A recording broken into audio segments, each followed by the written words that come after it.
Welcome everyone. Hi Arriva. Hi Johanny. Hello. How are you all? Hola Licia. Hola Gabriela. Hi Isaac. Hi Bert. Please let us know in the chat where you are joining us from.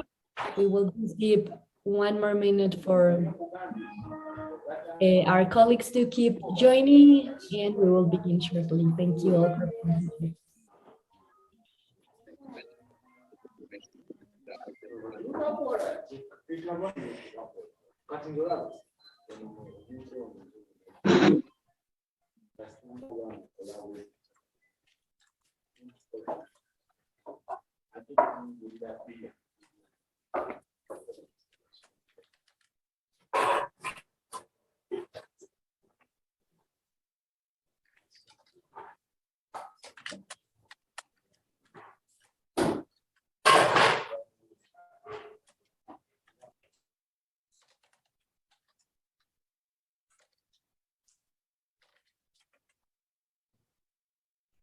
Amira, would you like to the introductions, please?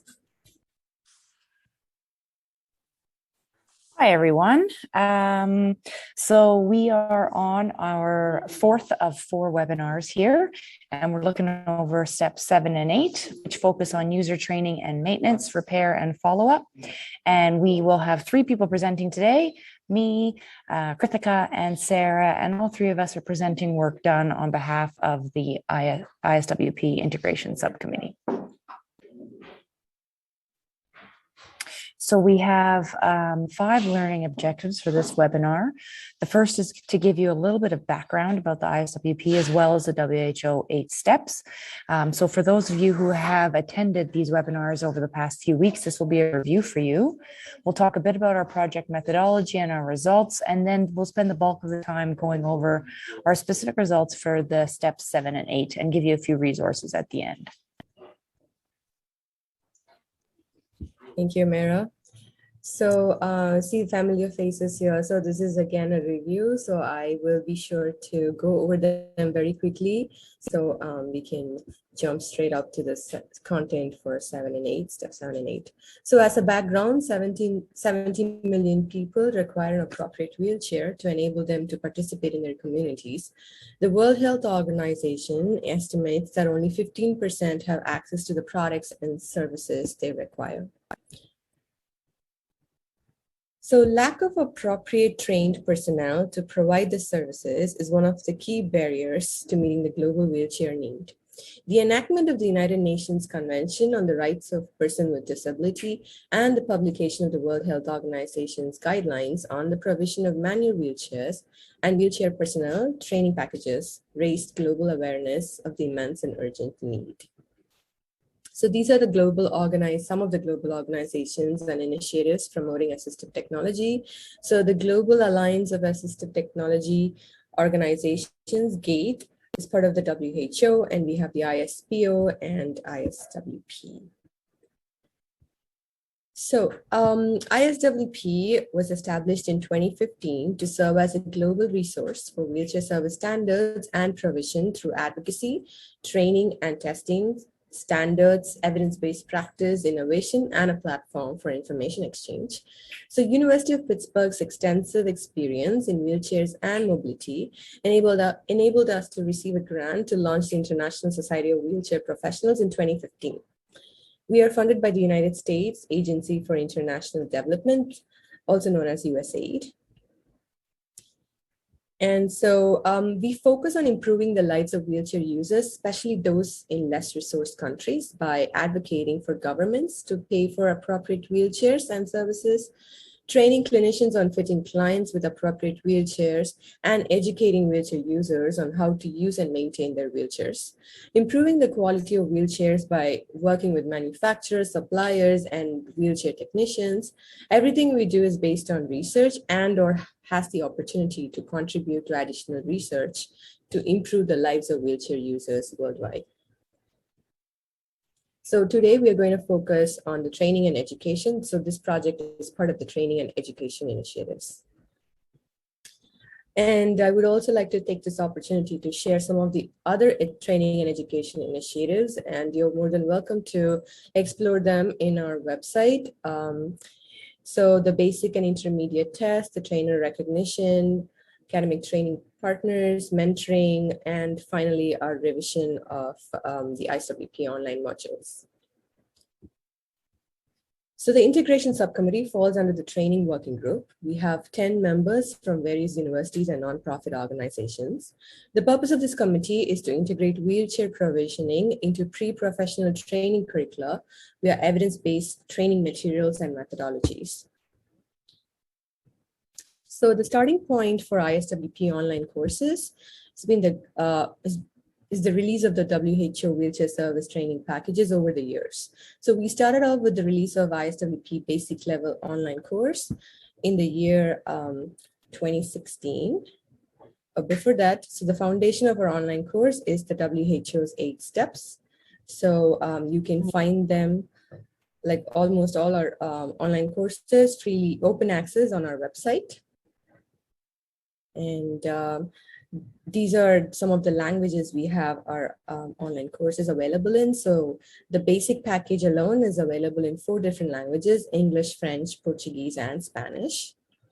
You are welcome to register on our website. It's again free, and then access the online course, where you would also have access to quizzes at the end of each of the modules, and you can complete all of these courses. So like I mentioned, this is the timeline, the training resources timeline. Based on the WHO WSTP package releases, we then took them and created the online modules and started releasing them in 2019. So in 2021, we are doing the new updates. So in 2008, the first step was the WHO guidelines for the provision of wheelchairs in less resource settings. And in 2012, we have the basic level basic level WHO wheelchair package release. And this was an in-person option with 40 hours. Part A would be theoretical and Part B is practical. And in 2019, we released the online courses with an option to also do these trainings in a hybrid format, where the trainees would use our online modules before attending the in-person training. I would now hand it over to Amira. So thank you so much for listening to me. Thanks, Krithika. Sorry, there's a bit of construction going on in my background. So please, if it's too loud and you can't hear me, perhaps you can just let me know, and there's nothing I can do. So I guess we'll just see what happens. As Krithika was explaining, there's been a lot of work gone into this, but we thought it was now time to make some updates on these ISWP online modules. And there was a few reasons for this. One, there was some flexibility constraints for updating our modules, and that's because of the system that we had used, different graphics, different languages, and a variety of stakeholders. There was also an inadequate mechanism for us to maintain our content currency. So there's no way to continually update our resources. And thirdly, the content and the balance of this content, we need to evolve this on the basis of experience and evidence. So some of the things that had been presented previously, perhaps that information has changed over time, given some experience and evolving evidence. So that was the rationale for us reviewing all this information. Next slide, please, Krithika. And so in saying all that, we realized the ISWP modules were ready for an update, and we had 2 original goals. The first was to streamline and reorganize this content. So as Krithika was saying, the content was originally divided into both a theoretical portion and then a practical portion. And we were finding, because of COVID, many people were accessing these modules remotely, and it was becoming a little bit confusing having some theoretical stuff and then later on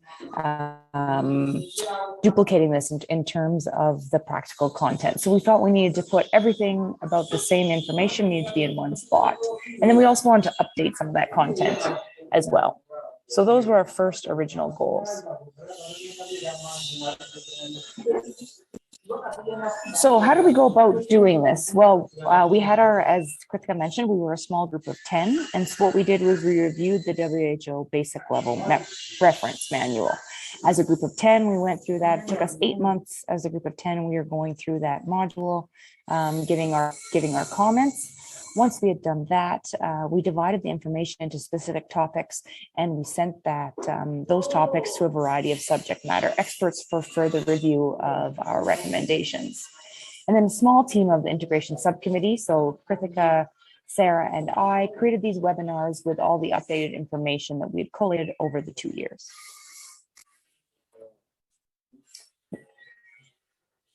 Thanks, Krithika. Again, sorry for the power saw. So this is a timeline of our internal review process. You can see that from November of 2020 until June of 2021, this was when our group of 10 was reviewing the WHO reference manual. You can see through the summer of last year, our subject matter experts provided feedback in addition to what we had already come up with.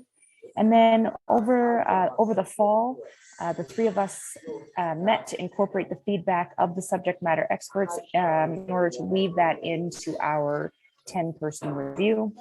And then what we did in October was we presented our progress to our larger group of 10 and presented our options for next steps based on some challenges. So for example, we couldn't just rewrite the WHO guidelines. That's not our place. Nor could we just make some edits to our existing modules due to the mechanism by which we had done them. So we came up as a group that we would do this webinar series as a mid-step to creating some new content.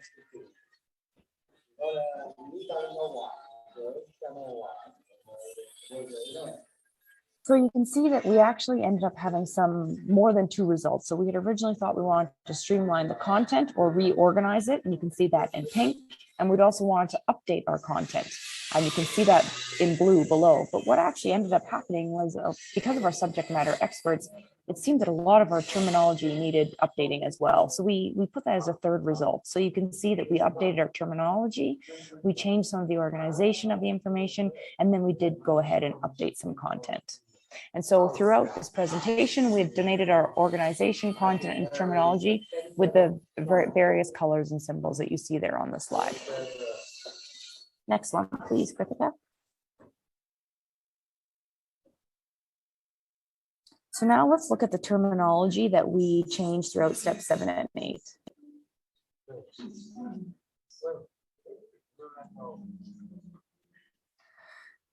So actually, as it comes in step 7 and 8, all terminology updates have already been previously discussed, actually. And so if you've been with us for the first 3 webinars, we went through quite a bit of that terminology. If not, I'm sure you can download that stuff off the website. In terms of our organization, we did change around some of the organization. And so we'll just look at the next slide.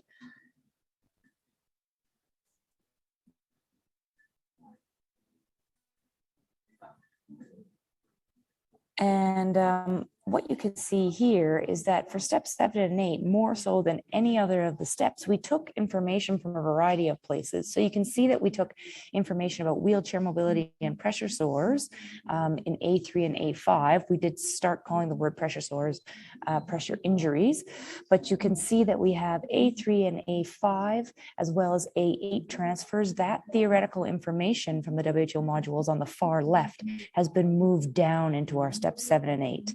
And then we found that B10 through B13 still all fit nicely into step 8. So we did quite a bit of restructuring in terms of taking a lot of that theoretical information and putting it into step 7 and 8.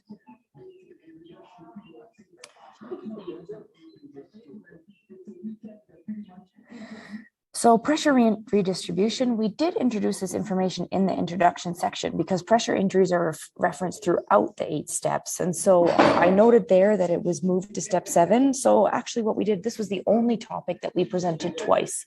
So we talked about this information at the beginning, and then we repeated it here as well because we felt that pressure redistribution was a skill, like a key user skill, which needs to be taught.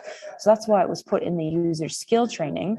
However, the information about pressure injuries in terms of the staging of pressure injuries and how to recognize a pressure injury was also introduced in the first 2 steps. And my apologies again for a little bit of background noise. I'm not at home, so the internet here is a bit slower and a bit noisier. So we'll go to the next slide, please. And so the other thing we did within the module, so I neglected to mention this earlier, but if you had been to some of our other webinars, we did some reorganization based on the information with from module to module, and then within each module, so within each step, we also did some reorganization. And so we found that the user skills training section, or step 7, was quite unwieldy with information about a variety of things scattered throughout. And so based on one of our subject matter experts, she suggested that we organize our skills based on independence level. And so that's what we did. We organized the skills and training these skills, so transfers, mobility skills, and pressure redistribution. We presented the techniques for each of those based on independence level. So I think we can see that in the next slide, actually.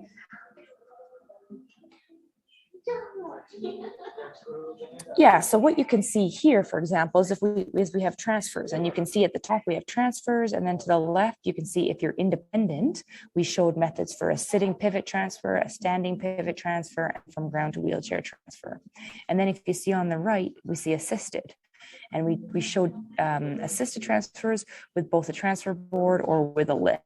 And so you can see that assisted was then further delineated into by a person or by a technology, and that's where with a lift came in.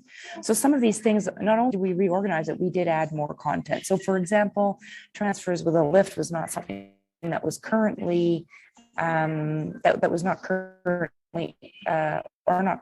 was not initially introduced in the WHO, but we felt it was pertinent to put it here. And so if we go to the next slide, please, Kritika.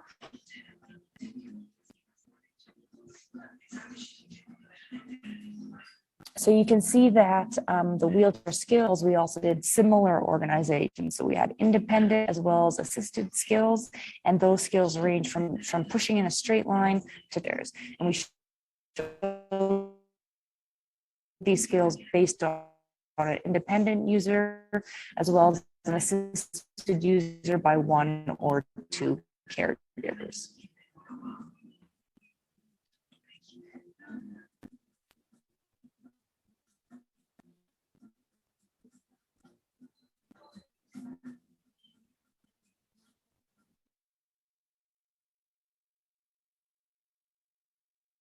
I think we lost Amira, so I will just jump in and keep explaining regarding the content and the modifications we find based on this review and the recommendations from the subject matter experts.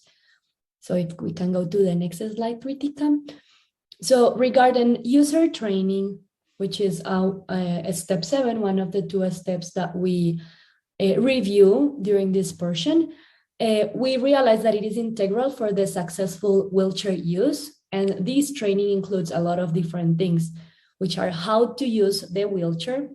And we divided this use into transfers and mobility skills, how to prevent pressure injuries, how to take care of the wheelchair at home, for example, cleaning the wheelchair and all of these, and then what to do if there is a problem.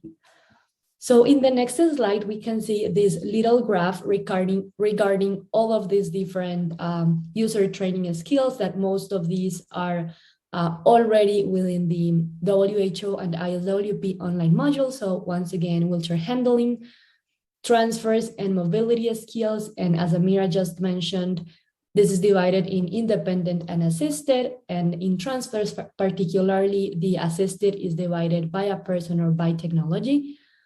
We also have preventing pressure injuries, looking after the wheelchair at home, and what to do if there is a problem. And Amira, I notice you're back. Let me know if you want me to keep moving on or if you want to continue. I think it's best if you keep going because we've got some music going on now. Here, sorry.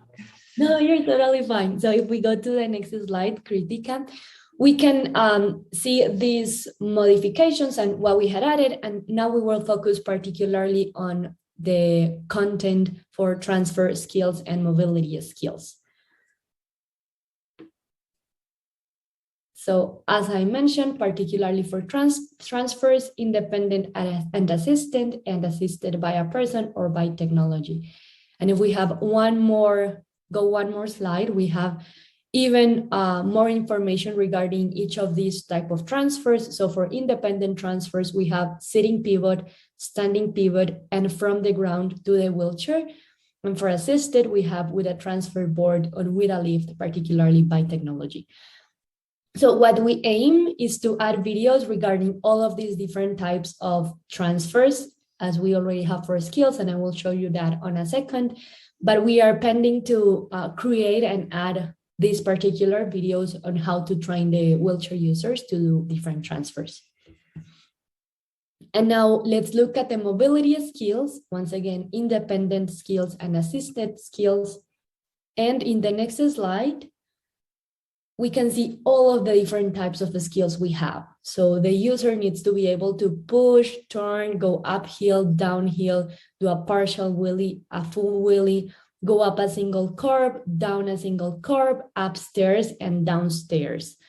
And for all of these, we have both independent way of doing these skills and assisted way of doing these skills. And we will show you now some examples that we took from the wheelchair skills training program. That is a program that its particular focus is on mobility skills. And after we finish this presentation, we will send you the presentation and the recording so you can take a look at all of the videos. Right now, I will only show 2 or 3 videos just so you can see what we have done here, but you can go ahead and look at everything in the presentation and also go to the wheelchair skills program to look at all of the different resources that they have available. So if we can, thank you, Kritika. In this next slide, we have an example on how the wheelchair can perform the pushing. So for each video, we have both independent and assisted. So right there in minute 40 and second 41, we can see how the user can be able to do this independent skill of pushing. So if we go and play the video, Right. thanks, Kritika.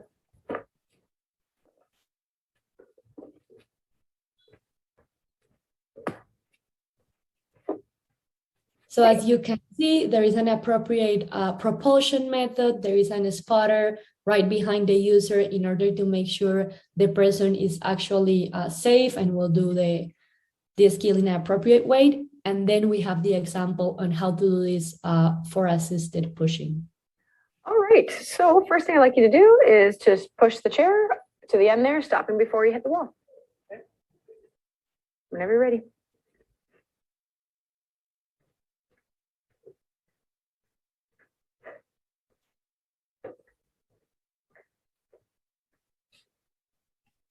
Great. And as I just have mentioned, we have those same examples for different skills. Now let's look at turning. I'm just gonna show 2 or 3. And then in second 33, we can see how the user can do this independently. So can you turn your chair in as tight a space as possible and just turn your chair around to face that wall? Okay. Great. And can you, I'm just gonna get you centered. Oh, you're good. Get you come back. And you were able to see how the user plays her hands in order to do an appropriate turning in a tight space. And we can see the same for assisted. So of course, here we just have the video. So we as trainers are able to see how the user, thanks Kritika, how the user does the skill. But of course, there is a lot of more content and information that we are going to add regarding placement of hands, what the assistant should be doing, and so on. As tight a spot as possible. This way? Yeah. You ready? Yep. Great. And just come back the other way. Ready? Mm-hmm. There you go.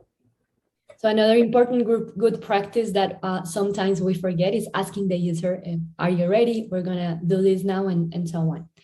Let's now look at uphill, the final one that I want to show you, and then we can just mention all the different ones that we have here. And once again, we recommend you to look at the wheelchair skills training program so you can find more detail in all of these skills.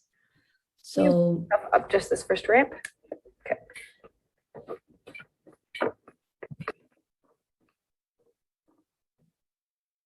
So that was going uphill. You can see how the position of the trunk changes in order to go uphill. That was independent. And now let's take a look at it with assistance. Can you get her up this ramp, please? You ready? Yes.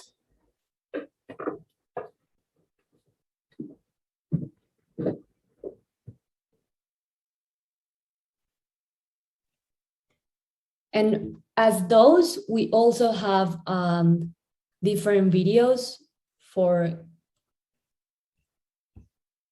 going downhill, of course. We can go to the next one, Kritika. We have videos particularly for full wheeling. There it is. I think it will be interesting if we look at that one. Can you please go to second 23? Thank you. So this is how to perform Are you able to get anesthesia. the stair in a wheelie position? No, I'll get those things in the back that stop me. Okay. And I mentioned it was important to look at that one because the different types of wheelchairs that we have will allow us or restrict us from doing as for the user to do different activities and skills. So it's also another important thing to have into consideration. If we go to the next slide, we can see that there is a video for how to do a single curve. On the next slide, we can see an example of going upstairs. There it is, once again, independent and with assistant. And then in the last one, we have the example for going downstairs. Once again, please go to the Wheelchair Skills Training Program and their YouTube channel so you can look at all these videos. So as you see, we added important content regarding transfer skills and regarding mobility skills as well. Next slide, please, Kritika. Thank you. So here are some additional notes. So the wheelchair user should be appropriately trained on different skills in order to use his or her wheelchair. This is important, and we already know this.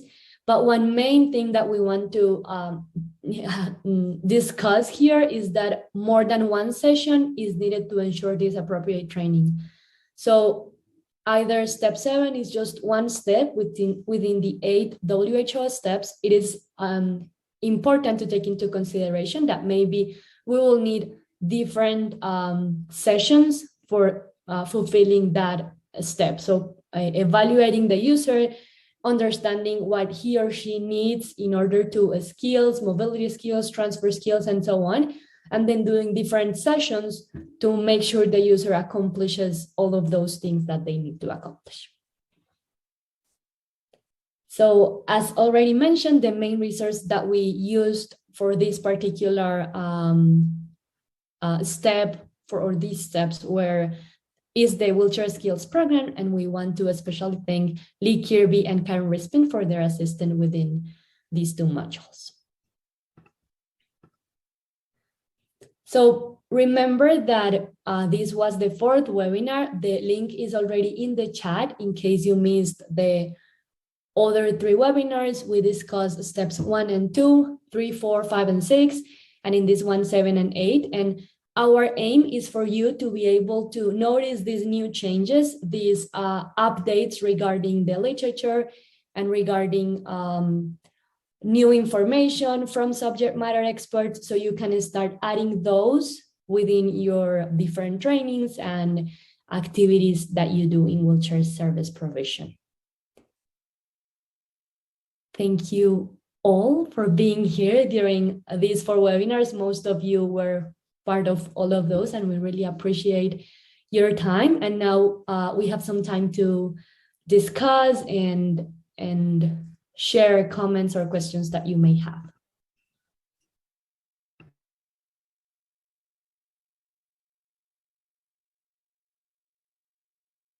You can either unmute yourself or type in the chat if that works better.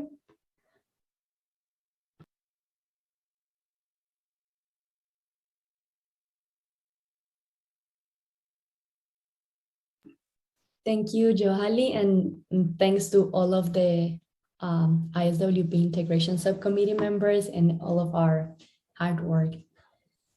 Thank you, Faminda. Thank you, Gabriela. We're glad you liked it. Amira, feel free to jump in if you want to add anything. Same to you, Kritika. Yeah, thanks for jumping in for me there, Sarah. Yeah, if anyone has any questions about any of the webinars actually, or any of this work, you can, as Sarah said, you can unmute or you can just put it in the chat there.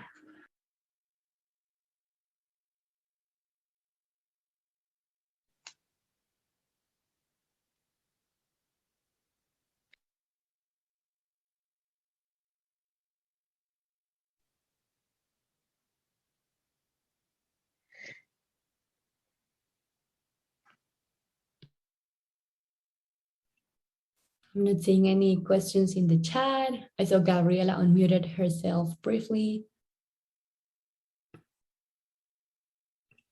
If there are no comments. The other thing ahead, too is if anyone has any suggestions about anything further we could do about this work, or if you have some suggestions about how we could further disseminate this knowledge, that'd be great too. You can put that in the chat. You don't need to speak out loud. Of course, Maha, we can definitely send you the materials and resources. Absolutely.